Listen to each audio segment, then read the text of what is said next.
What is going on, guys and girls? How doing? Let's sing a roleplay here once again. Today I'm going to show you guys the updated Last Epoch Hammerdin Nova Hammer build with a forge card. And you know, Hammerdin has a very old build existing since the Diablo 2 days, and what you see here is some demonstration of the old build, which is like 20 years old, which is the paladin using spinning hammers around it.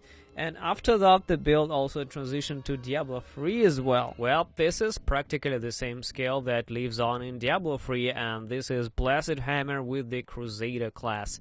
So yeah, the legacy lives on, guys, and transition from Diablo 2 to Diablo 3 quite nicely with saving the mechanically and the thematically saving the whole theme about the warrior and shiny armor with spinning hammers around. And no wonder the same thing also transitioned to other games, well, most considerably Last Epoch. And this is the same practically build transitioning into Last Epoch, pretty much the same thematical with a very strong tanky character using some kind of a holy stuff around him, as well as throwing hammers in all directions. But this is a little different variation, although you can make the spiraling hammers just like in the old Diablo 2 Hammerdin, but I went with a different direction for a couple of reasons I want to describe later. Before we go further into the video, I would like to stop for a second and thank my Patreon supporters and Twitch subscribers. You guys are making a huge impact on my life and allow me to get going and continue creating content for all of you. Thank you so much. If you want to make it into the list and immortalize yourself on the internet, join Patreon to get sneak peeks and behind-the-scenes footage of my work. I'm always looking for feedback on my content, guys, in order to improve, so making sure you always leave comment, like or dislike. Your reaction is very important. And remember, you, yes, you are making a difference.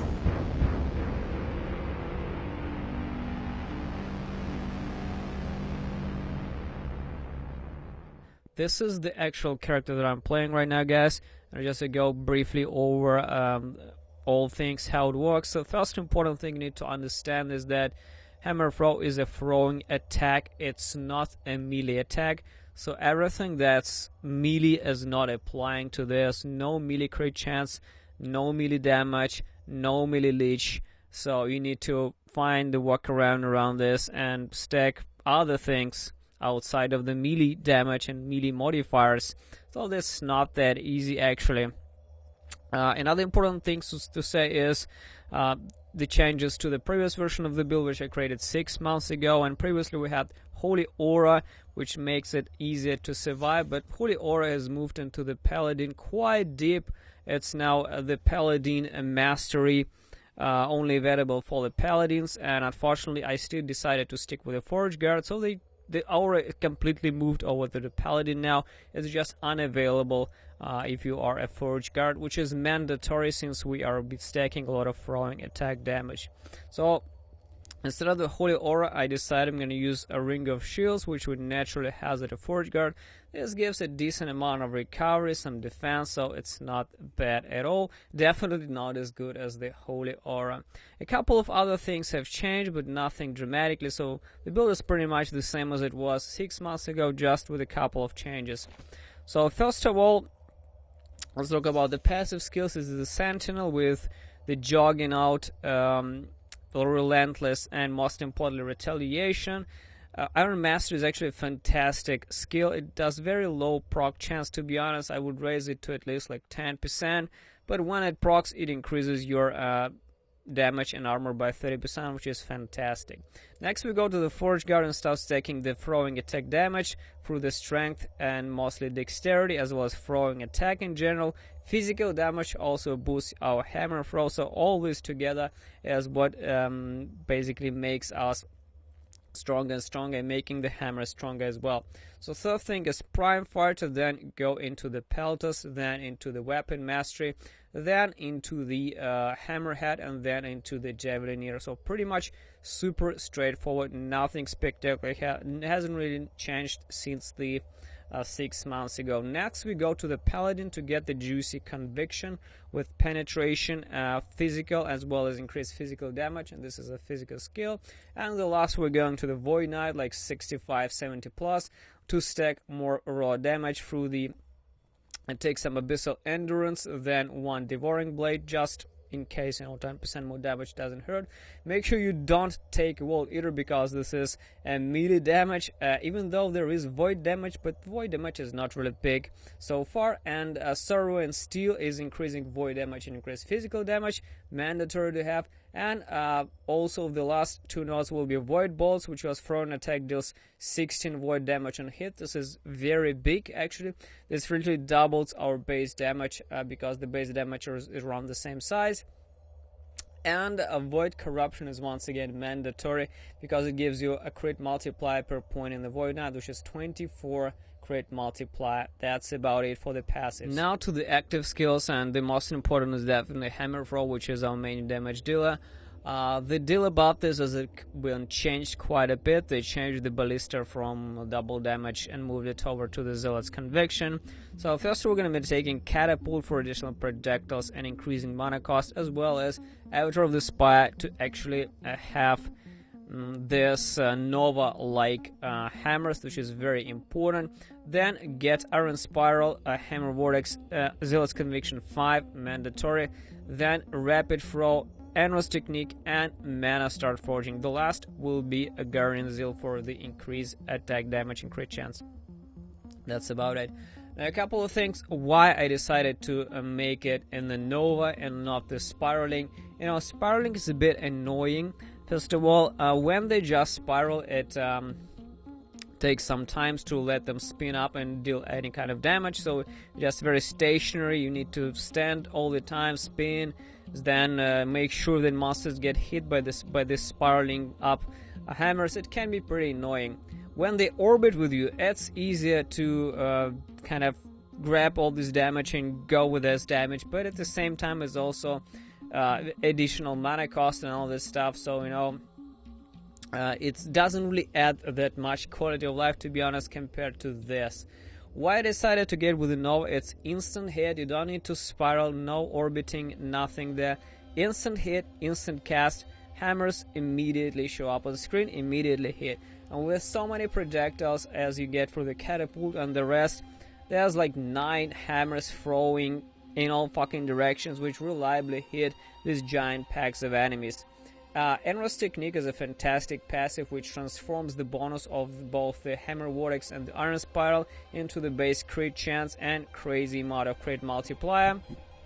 No, not crit multiplier, but dealing increased damage. So 80% increased damage and 4% base additional critical strike chance, which is very important once again for the reason because this is not a melee skill. The base crit chance is very low, so you need to increase the base critical chance as much as possible for reliable hits. That's about it.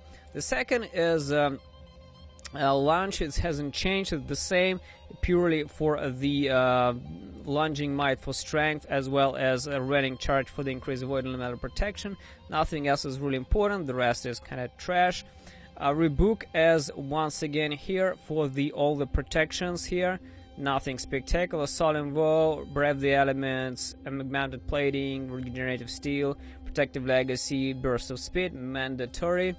The next is Devouring Orb, and this is once again increased damage while we have the orb, so make sure you have at least 1-2 orbs at a time, as well as Hollow Orb is mandatory, as well as Abyssal Juggernaut and Void Adept. These two are the most important thing, Abyssal Juggernaut and Void Adept, for protections and damage. And the last is the Ring of Shields, which replaces the Holy Aura. And this is a pretty cool skill that actually is pretty useful. It gives you kind of protective shields that regenerate and give you once again elemental protections, both increase armor. And the reason why we need Sword Armor, guys, as we move on to the actual gear, as Urzel's Pride, 2% increased mana regeneration per 100 points of armor. Since we have a shit ton of armor in this build, and if we press this and with launch we have like a lot of armor, so it gives us quite decent amount of regeneration, which kind of helps with the costly hammer throw And make sure you guys also take 1 point into, at least 1 point in the ballista, because every 1% of reduced mana cost helps, for the reason that this jade rings has been nerfed. Actually, previously they were -6, I think -6 or 8, even or 4, so they were actually much more than free throwing attack mana cost, but now they are both free, and it makes it very, very hard to throw hammer throw without running out of mana. So incredibly important is to take mana star forging, as well as 1 point in the ballista. This is very important, don't forget this. So the gear is Ursul's Pride to help with the mana cost, also fantastic since it gives you 9 strength, direct damage to the hammer throw. The weapon is tricky because, once again, a hammer throw is not a melee skill, it's a throwing skill, so you don't give a shit about the base. All you care about is increased physical damage, increased void damage if you can get it, and increased critical strike chance. That's about it. Critical strike chance might be global, not melee critical strike chance. Very important to have. The helm is whatever, strength, dexterity, increased health, resistance, what you can get. The shield is throwing attack damage, once again, health, resistance, whatever. Armor, fantastic, once again, for the chest. Gloves, throwing attack damage, whatever, health, resistance, whatever you can get. Boots are just health, movement speed, resistance, strength, dexterity, as much as you can get.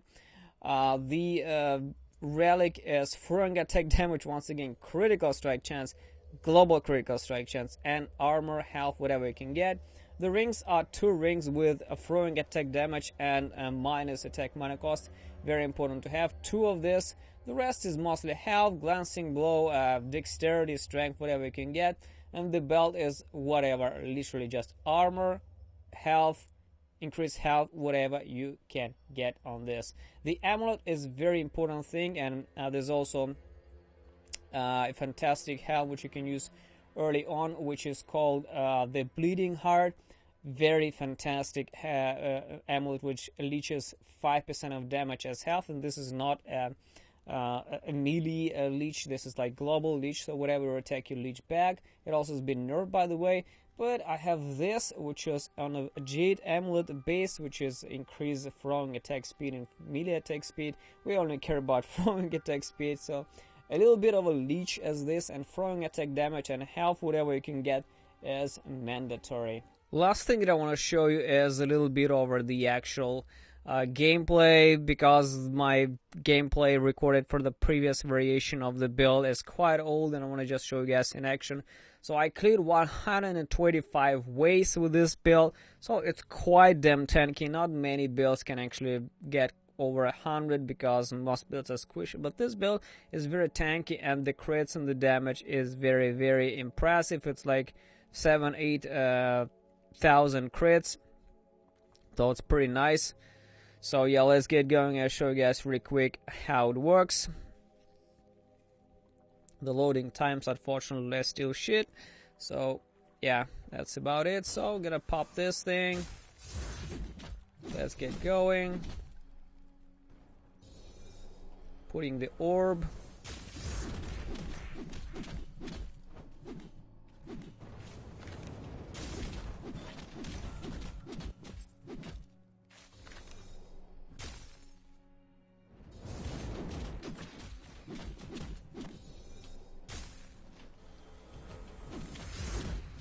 And raging enemies over there. You can see even very tanky characters do not really survive anything. I see I'm out of mana at the same time, but it's not big of a deal. Usually I'm kind of stutter step a little bit. And after the nerf to the jade rings, the mana cost has been quite a problem, to be honest. And it's not that easy to sustain anymore.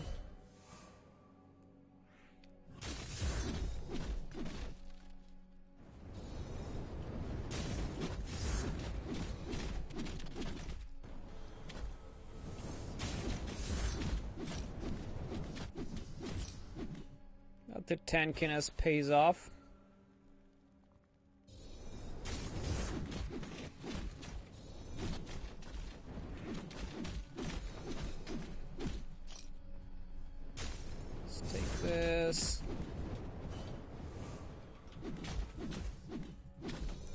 very tanky. Okay. Because ring.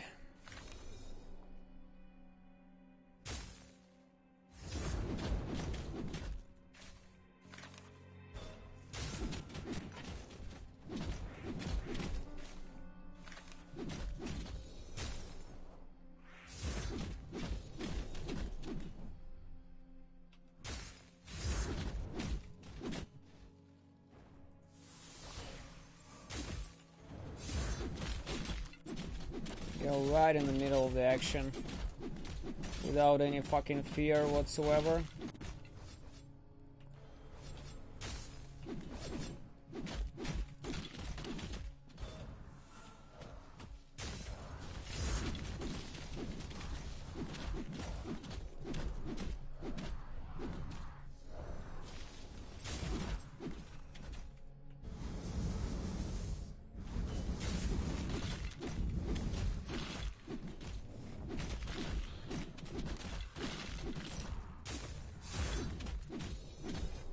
Guy always resurrects. So that's pretty much about it. You see, it's no effort, and there's like 11 monoliths, I guess. So that's about it, guys. I really hope you enjoyed the video and enjoyed the build. It's pretty fine.